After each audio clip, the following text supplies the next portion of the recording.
বাড়িতে যখন আমি বেডে বেডশিট পাতি বেশিরভাগ সময় আমি চেষ্টা করি বেডশিটের যে 4টে কর্নার আছে এইরকমভাবে গিট দিয়ে দেওয়া।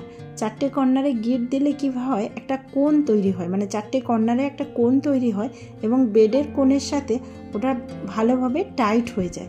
এতে ইজিলি বেডশিটগুলো খুলে যায় না। এবং আমার ছেলে ভীষণ দুষ্টু, সেই কারণে বেডের উপর ভীষণ লাফালাফি করে।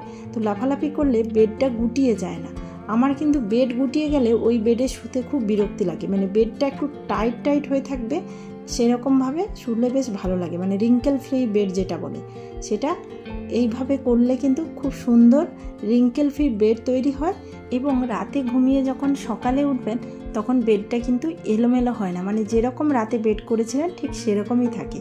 তো আমি এই প্রসেসটা অ্যাপ্লাই করি, ভাবলাম আপনাদের সাথে এই প্রসেসটা শেয়ার করি, যদি আপনাদের উপকারে লাগে। বাড়িতে যদি বাচ্চা থাকে এরমভাবে বেড করবেন, তাহলে দেখবেন বেডশিট আর বারবার ঠিক করতে হচ্ছে না। আর যখন কাচবেন গিট্টুগুলো খুলে দিলেই হলো।